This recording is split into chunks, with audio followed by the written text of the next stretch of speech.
বাংলাদেশ জাতীয়তাবাদী দল বিএনপি আসন্ন ত্রয়োদশ জাতীয় সংসদ নির্বাচনকে সামনে রেখে তাদের নির্বাচনী কৌশল নিয়ে এককভাবে নির্বাচন করবে নাকি জোট গঠন করবে সে বিষয়ে আলোচনা চলছে।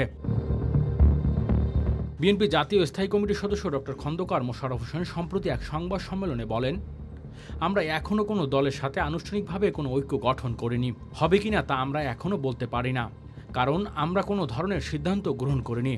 2018 সালে নির্বাচন বিএনপি জাতীয় ঐক্য ফ্রন্ট গঠন করে অংশ নিয়েছিল। সেখানে জামায়াত ইসলামী সহ অন্যান্য দলের প্রার্থীরা বিএনপির প্রতীক ধানের শীষ নিয়ে প্রতিদ্বন্দ্বিতা করেছিলেন। তবে এবার জামায়াতের সাথে বিএনপির দূরত্ব তৈরি হয়েছে। বিএনপি চাইছে দ্রুত নির্বাচন, আর জামায়াত সংস্কার পরে নির্বাচন চায়। বিএনপির যুগপৎ আন্দোলন ও দলগত জোটগুলোর মতামত নিচ্ছে এবং পরবর্তী স্থায়ী কমিটির বৈঠকে আলোচনার মাধ্যমে সিদ্ধান্ত নেবে। বিএনপি ও জামায়াত উভয় ছাত্রনেতাদের নতুন দলের সাথে সম্পর্ক বাড়াতে চায়। Desk report, metro TV.